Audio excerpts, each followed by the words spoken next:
भाई माने खबर शुणिले ना नहीं स्कूल भितर प्रेसर कुकर फाटी गोटे पिलाटीर मुह पड़ जाइए आउ यही घटनाटी को लुचेबाकू जाइकिरी से पिलाटी को लेकिरी गोटे कोठरी भितर 8 दिन काल बंद कर रखिंट।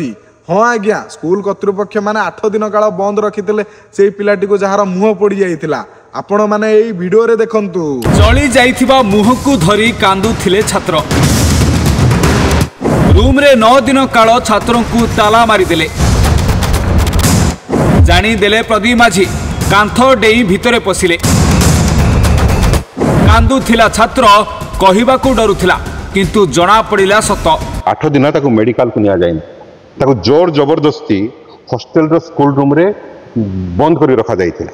शुणिले तो आपण मैंने एभलिया घटना भी स्कूल मानकरे घटुची किंतु मु गोटे कथा बुझी पारुनी जे एई गोटिए पिलाटीर एभली कोन पई घटना घटिला। स्कूल को पिला माने पाठ पढ़िया पई जाउछंती ना रोषेई करिया पई जाउछंती आ पछरे किछि तो गोटे कारण थिबो ना।